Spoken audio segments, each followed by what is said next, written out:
and she's driving better than ever. At least driving better than whenever I've had the car. So very happy about that. So I thought we'll do a little test today. We're going to head out to Weymouth Oily rag meet again, where we were with the Aurelia last month. It's a bit gloomy today, but I got nothing better to do, so why not?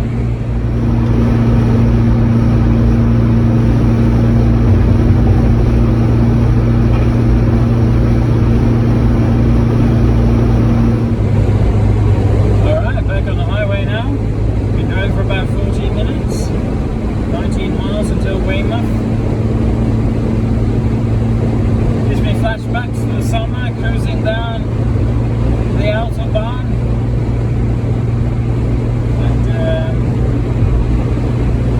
Seems to be behaving very well. The brakes are nice now, stable, even. I got a little bit of an exhaust blow by the manifold, I believe. It's a little job that needs looking at. Besides that, again, likes to cruise at 60, 65 miles an hour. Pushing it at 70. I think the gearing was done quite low on this in order to get max potential out of that four-cylinder compared to the six-cylinder. And where this car came from, being Norway, there would have been a lot of hills. So you're better off with a good low gear than high gear, I suppose. But yeah, it's a nice old barge that you can cruise on the highway. Let everyone pass you, but you know, I'm coming to a truck now. I still have enough oomph to get past it. And uphill. Here we go.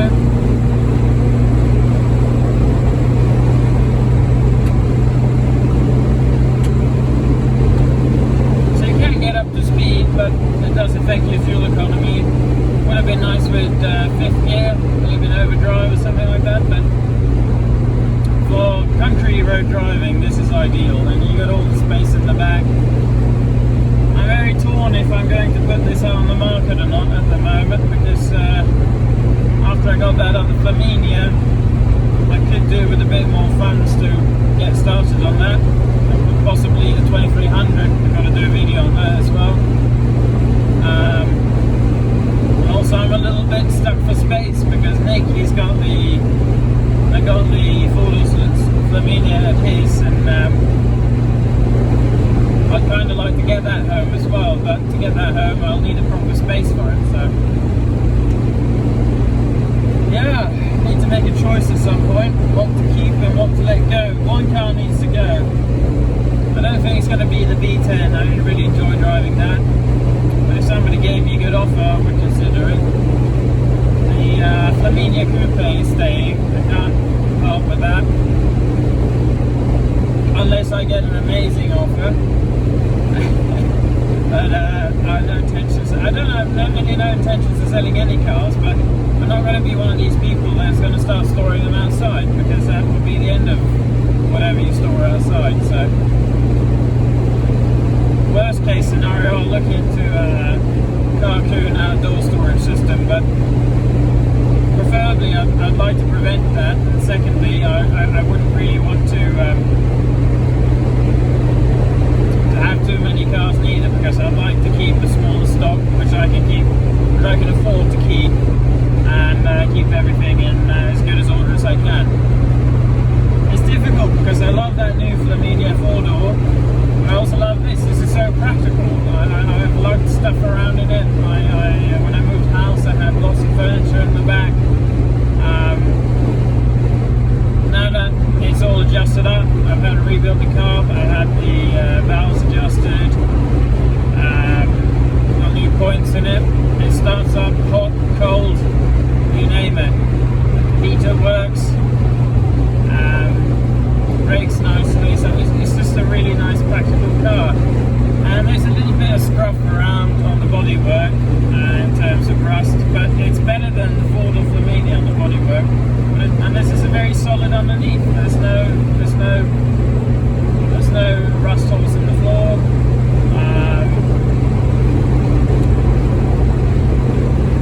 You tell me what to keep, what to sell, keep them all. That's what I say. But I would like to get going on the other projects as well. I don't like having be one of those who never get started. But to get started, you need to have cash. So, yeah, or you go and buy my watches. Go and buy all my watches on my website. That would be good. Then I can keep this and the other cars. But to be realistic, something's got to go. But at the moment, I really don't want it to be this because it's driving fantastic. Here we are cruising 110 kilometers an hour, about 65 miles an hour, 13 miles to Weymouth. Actually, I'll probably meet my friend Andrew there. He doesn't have his app yet because that's got his carb out. He'll be there with his Jag, which is a nice car, but for me it doesn't do much because it's a modern Jag. But we'll see if we see anything else fun.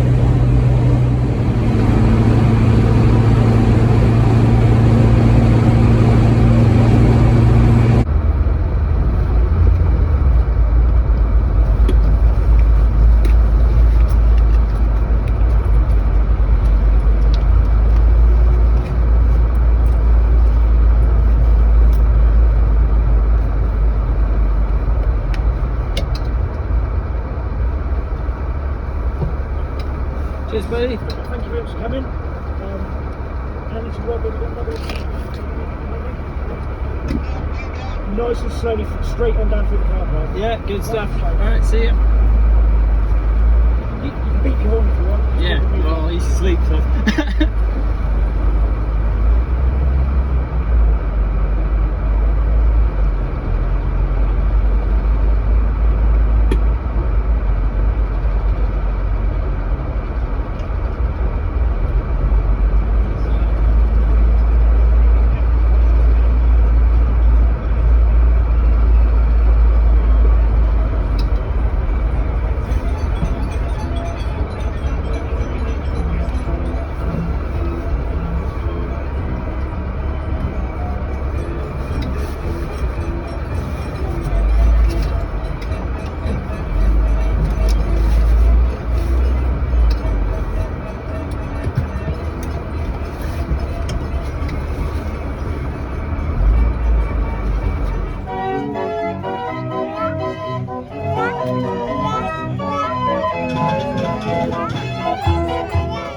I believe this is called the land crab. Very cool.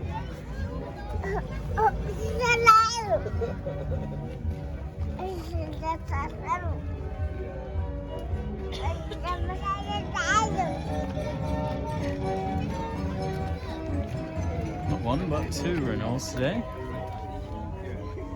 I do like the Renault 8. Very cool. This was favourite car show last time, and with good reason. There you go, got a little trophy, not bad.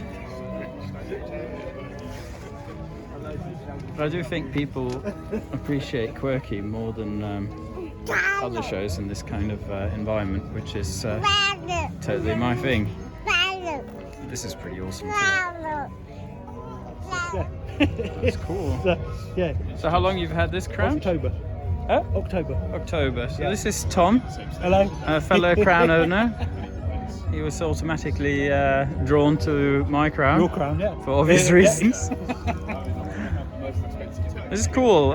So this was a 2000, you said? 2000. Straight six? Straight 6 turbo, yeah, the one JZ. Yeah. That's pretty much an unbreakable Allegedly. Engine, isn't it? Yeah, it's very cool.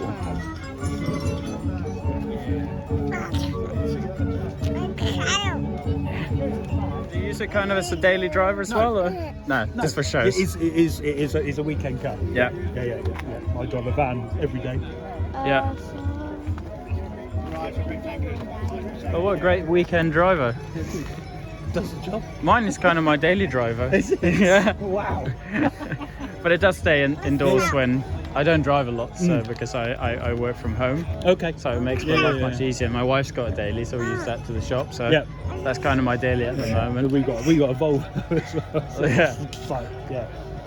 That was great. Well, thanks for telling me a bit about the car, Tom. That's fantastic. All right, if I was going to consider something else than my Lancia, this would probably be it. It's nothing like a good old DS. And this is the Palace, top of the line with all the fancy trim. Beautiful leather interior, black paint. That is gorgeous. Fantastic. So now we're talking the proper weird and wonderful here. We're going to go a bit in the Toyota theme today because that's what we arrived in. And this is probably one of those cars which looks the most bizarre. I really dig it. I think it's super cool. That is this 1991 Toyota Sierra. Aerodynamic bubble, low fuel economy, you name it.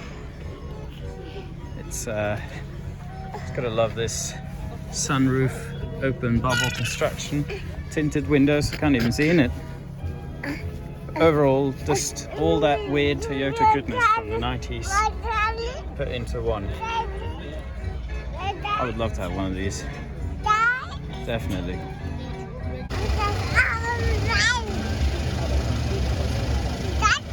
You definitely have a little bit of everything today.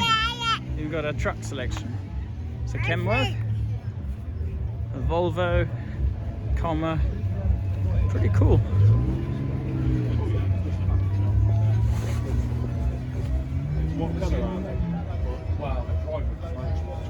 Oh, I'm glad my daily job isn't driving around in this every day. I think you get a sore bum. Pretty good, nice triple carb setup on the nail head. Very cool. Right, in an effort to maintain sanity, I have muted the following videos as the organ music was just getting a bit much. So yeah, if you're wondering why there's no sound, that's why. I have to say, seeing that 260Z was pretty awesome. I think Nick would have enjoyed that. A bit of inspiration for his project. Very cool color.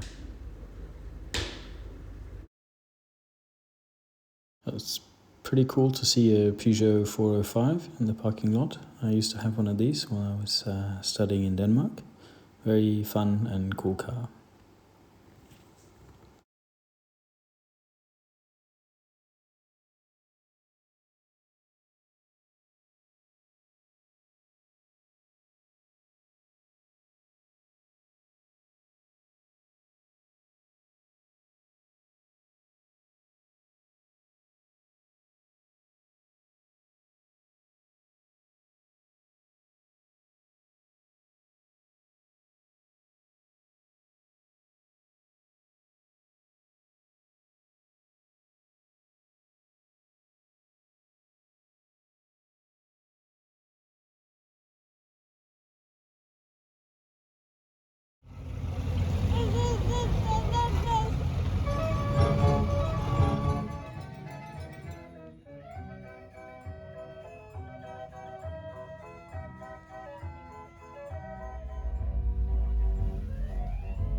Oh yeah, sorry mate. I thought I was going to do a little bit. Cheers. Alright, have a good one.